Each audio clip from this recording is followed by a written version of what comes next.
स्वागत है आप सभी को यू आर मिस सर्वेंट के एपिसोड नंबर 2 में। एपिसोड के स्टार्टिंग में मिस मेड कह रही होती है उस समय मेरी शरीर काफी ज्यादा गर्म हो गई। मैं सांस लेने के लिए हाँपने लगा। मुझे ऐसा लगा जैसे कि मेरी दिल फट जाएगा। ये सब वही एहसास है जो कि मुझे तब महसूस होता है जब मुझे एक साथ कई सारे दुश्मनों का सामना करना पड़ता है, लेकिन इस बार सिचुएशन बिल्कुल अलग है। मेरा शरीर अपने आप ही मूव किया, लेकिन क्यों? नेक्स्ट हम देखते हैं मिस सर्वेंट यहाँ पर कचरे को छोटे छोटे हिस्सों में काट कर कचरे बैग के अंदर डाल रही होती है, जिससे काफी कम जगह में काफी सारे कचरा इकट्ठा हो जाता है। तभी यहाँ पर हितोयोशी आ जाता है और कहता है तुम कचरे को काफी अच्छे से प्याकी हुई हो, इसलिए तुम्हारा शुक्रिया। नेक्स्ट अगले सीन में ये दोनों जब कचरे फेंकने के लिए बाहर जाते हैं तो हितोयोशी ये देखकर हैरान हो जाता है कि कोई उसके घर के सामने एक डॉग को रख गया था और उसके साथ एक चिट्ठी भी था जिसे मिस सर्वेंट पढ़ने लगती है। उसमें लिखा हुआ था मैं इस कुत्ते को एक पोमेरियन समझ के एक पेट शॉप से खरीदा था, लेकिन मुझे पता चला कि ये एक ऐसी ब्रीड है जो कि आगे जाके काफी बड़ी हो जाती है। इतने बड़े कुत्ते को मैं अपने घर में नहीं रख सकता, इसलिए मैं इसे एक अमीर दिखने वाली फैमिली के घर के पास छोड़ने का फैसला किया,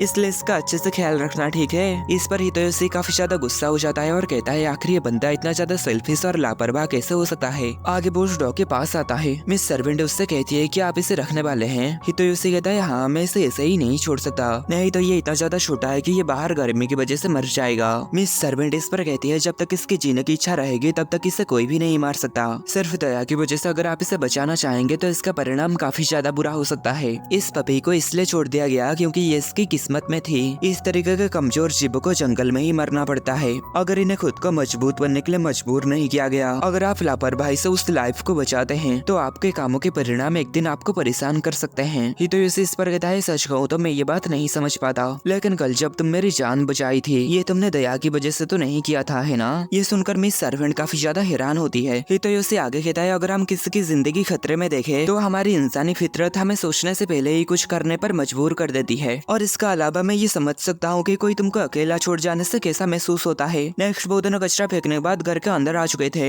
हितोयोशी इसे देखकर कहता है तुम तो कितने फ्रेंडली और क्यूट हो, और आगे वो मिस सर्वेंट से कहता है क्या तुम इसे पकड़ना चाहोगे? मिस सर्वेंट इस पपी से दूर खड़ी हुई होती है और कहती है नहीं। तभी हितोयोशी उससे कहता है पर देखो तो सही ये कितना फ्लफी है। इस पर मिस सर्वेंट फिर से उस पपी से दूर हो जाती है। हितोयोशी इस पर कहता है क्या तुम डॉग से डरती हो? मिस सर्वेंट इस पर कहती है नहीं, मैं बस थोड़ा सा ही उससे डरती हूँ। हितोयोशी उसे ऐसे देखकर कहता है ये तो कितना क्यूट लग रही है। आगे मिस सर्वेंट कहती है अगर आपकी इच्छा यही है तो मैं इसे जरूर छूऊंगी, पर वो उस पपी को छूने से काफी घबरा रही होती है। तभी हितोयोशी उससे कहता है तुम्हें खुद को इतना फोर्स करने की जरूरत नहीं है, और आगे कहता है आखिर तुम डॉग से क्यों डरती हो? इस पर मिस सर्वेंट कहती है जब मैं छोटी थी तब मेरे मास्टर मुझे ट्रेनिंग देने के नाम पर मुझे खूंखार जंगली कुत्ते से भरा हुआ पहाड़ी के ऊपर छोड़ दिए थे। हितोयोशी कहता है मैं समझ सकता हूँ, पर इससे तुम कभी भी इस कुत्ते के साथ नहीं मिल पाओगे। इस पर मिस सर्वेंट माफी मांगने लगती है। हितोयोशी कहता है चिंता मत करो, ये तुम्हारी गलती नहीं है। आगे मिस सर्वेंट कहती है मैं फिर से इसे पकड़ने की ट्राई कर सकती हूँ। वो इसे पकड़ती है पर वो डर से काफी ज्यादा कांप रही होती है। हितोयोशी कहता है कोई बात नहीं, तुम इसे पकड़ नहीं सकते तो रहने दो। मिस सर्वेंट इस पर कहती है ऐसा कोई भी काम नहीं है जो मैं ना कर पाऊँ। तभी हितोयोशी उससे पूछता है आखिर तुम इससे क्यों इतना ज्यादा डरती हो? मिस सर्वेंट इस पर कहती है इसकी जानवर जैसे नाखून, आंखें, दांत काफी ज्यादा डरावने हैं। हितोयोशी इस पर कहता है पर मुझे तो ये एक बहुत बड़ा सा मोची केक जैसा दिखता है।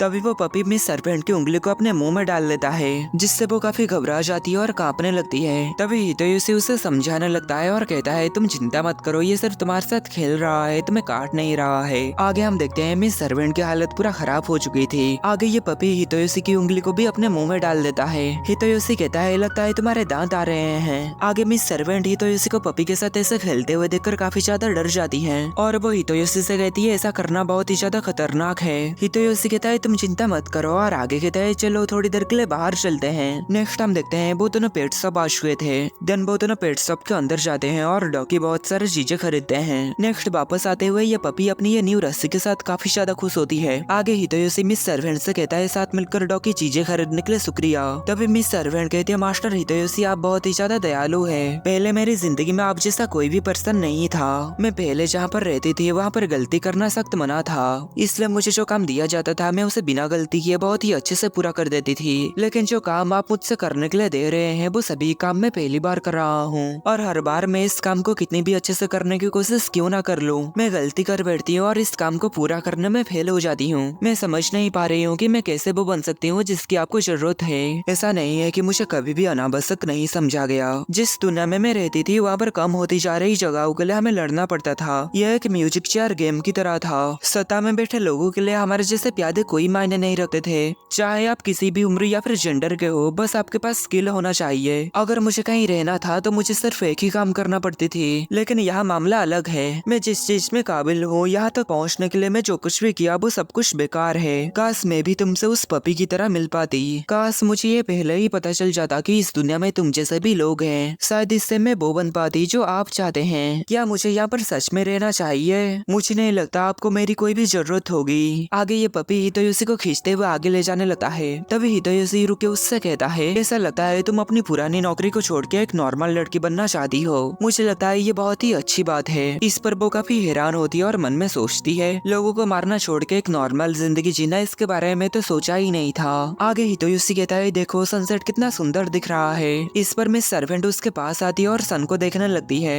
और मन में कहती है, अगर मैं लोगों को मारने के अलावा अपनेपन की भावना पा सकूं तो क्या मैं इस गर्म धूप भरे दुनिया को बेहतर तरीके से जान सकूंगी। आगे हितोयोशी उससे कहता है, तुम्हें पता है जब तुम पहली बार मेरे घर आए थे तो मैं तुमसे काफी ज्यादा डर गया था। इस पर मिस सर्वेंट काफी ज्यादा हैरान होती है। हितोयोशी कहता है, खैर ऐसा इसलिए है क्योंकि मुझे असासिन्स को अपने पास रखने की आदत नहीं है। और आगे कहता है, लेकिन तुम्हारे साथ रहकर मुझे एहसास हुआ कि असासिन्स को लेकर मेरी सोच गलत थी। मिस सर्वेंट, तुम सच में एक अच्छी लड़की हो। ये सुनकर वो अपनी बचपन की यादें याद करने लगती है और आगे हितोयोशी से कहती है, एक नॉर्मल लड़की बनने के लिए मुझे क्या करनी पड़ेगी। हितोयोशी कहता है, ये तो थोड़ा सा मुश्किल सवाल है, लेकिन मैं इसके बारे में सोचा हूँ। ऐसा लगता है तुम अपनी गलती को लेकर चिंतित हो, लेकिन तुम खुद ही कही थी कि यहाँ आने के बाद तुमने जो कुछ भी किया है वो तुम्हारे लिए नया है। जब तुम कोई काम पहली बार करते हो तो गलती होना नॉर्मल बात है। नेक्स्ट हमें अगले दिन का सीन दिखाया जाता है। यहाँ पर ये पपी भूख की वजह से जाग जाता है। आगे हम देखते हैं मिस सर्वेंट यहाँ पर सब्जी काट रही होती है। तभी ये पपी उसके पास आ जाता है। इस पर ये काफी ज्यादा घबरा जाती है और कहती है, आखिर ये छुप के मेरे पीछे कैसे आ गया। और आगे वो उस पपी से कहती है, लगता नहीं तुम कोई साधारण कुत्ते हो।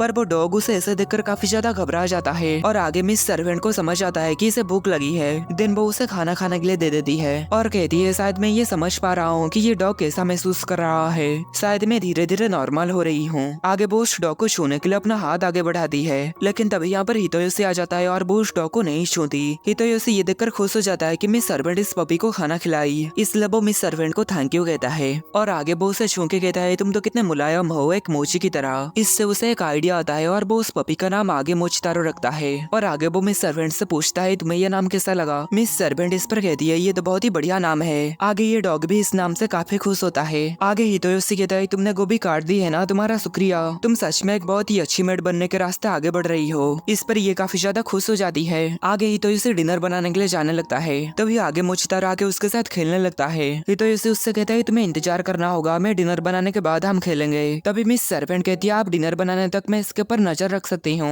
हितोयोशी कहता है, क्या सच में? मिस सर्वेंट कहती है, मुझे कुछ भी करके नॉर्मल बनना है। नॉर्मल बनने के लिए आपने मुझसे जो कहा था मैं वो करना चाहती हूँ। इस पर हितोयोशी कहता है, तो ठीक है, मुझे तुम पर भरोसा है। मिस सर्वेंट ये सुनकर काफी ज्यादा खुश हो जाती है और आगे कहती है, इस पपी को मुझ पर छोड़ दो। दिन हम देखते हैं वो उस पपी को सहलाने लगती है। दिन वो उसे अपने गोद में बिठा के उसे और भी ज्यादा सहलाने लगती है और कहती है, क्या ये सच में एक मोची है? हितोयोशी इस पर कहता है, ये बस मोची की तरह लगता है, ना कि ये सच में मोची है। आगे मिस सर्वेंट तब की बात को सोचती है जब हितोयोशी उससे कहा था कि मैं पहले तुमसे डर गया था, लेकिन तुम्हारे साथ रहने से मुझे एहसास हुआ कि मैं गलत था। दिन प्रेजेंट में मिस सर्वेंट कहती है, अब मैं समझ पाई कि तुम कैसा महसूस कर रहे थे। मुझे ये सोचकर शर्म आती है कि मैं पहले इससे डरता था। नेक्स्ट हम देखते हैं इसे ये डिनर काफी ज्यादा पसंद आती है क्योंकि इस खाने में उसकी फेवरेट सॉस थी। आगे वो खाना खाने के बाद कहती है, योकोनोमियाकी सच में बहुत ही बढ़िया था। हितोयोशी कहता है, क्या सच में? तो क्या मैं तुम्हारे लिए और एक बना दूं? इस पर ये कहती है, नहीं, मैं आपको और परेशान करना नहीं चाहती। हितोयोशी इस पर कहता है, लेकिन तुम्हें देखकर लगता है तुम और खाना चाहती हो। देन वो उसके लिए और खाना बनाने के लिए जाता है और आगे कहता है, अगर तुम्हें कुछ खाने के लिए मन करता है और अगर तुम उसे खाती हो तो ये नॉर्मल बात है। ऐसा ही तुम्हें जो करने का मन करता है तुम्हें वो करना चाहिए, तब जाके तुम एक नॉर्मल पर्सन बन पाओगे।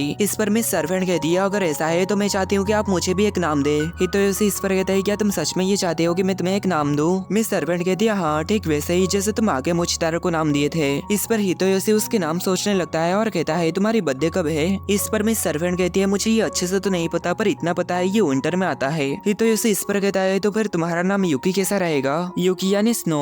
इस पर उसे उसके पुराने मास्टर की बात याद आती है जब उसके मास्टर उससे कहे थे, तुम एक कोल्ड ब्लडेड किलर हो, इसलिए तुम्हारा नाम होगा जू यानी स्नो। तभी हितोयोशी उससे कहता है, क्या तुम्हें पता है मुझे स्नो काफी ज्यादा पसंद है। ये बहुत ही ज्यादा सफेद और सुंदर है और बर्फ को गिरते हुए देखना ये बहुत ही ज्यादा मजेदार है। ये सब सुनते हुए मिस सर्वेंट अपनी बचपन की यादों को याद कर रही होती है। हितोयोशी आगे कहता है, क्या तुम्हें पता है बर्फ असल में गर्म होता है? ये बात सुनकर ये काफी हैरान होती है। हितोयोशी कहता है, मैंने ये कहीं पर सुना था। जब ग्राउंड के ऊपर बर्फ जम जाती है, नीचे की मिट्टी और बीज जमते नहीं है, और जब गर्मियों की मौसम आती है तब वो बीज पौधे बन जाता है। मैं सोच रहा था शायद ऐसा इसलिए है क्योंकि बर्फ उन्हें गर्म रख के उनकी रक्षा करता है। इस पर मिस मेड को अपनी सभी सवाल का जवाब मिल जाता है, जैसे कि उस समय उसकी बॉडी अपने आप ही मूव क्यों की, आखिर उसे इतनी गर्मी क्यों महसूस हो रही थी, आखिर हितोयोशी क्यों उसके दिल को इतना ज्यादा छू लेता है। ये सब सोचने के बाद वो मन में कहती है अगर मैं यहीं रहूं, अगर मैं उसके साथ ज्यादा से ज्यादा समय बिताऊं तो मुझे लग रहा है कि शायद मैं इसका आंसर पा सकूंगा। आगे वो अपनी नाम यूकी के बारे में सोचकर खुश हो जाती है। देन वो हितोयोशी से शुक्रिया कहती है इतनी बढ़िया नाम देने के लिए। हितोयोशी ये देखकर सोचता है ये अभी एक नॉर्मल लड़की की तरह हंस रही है।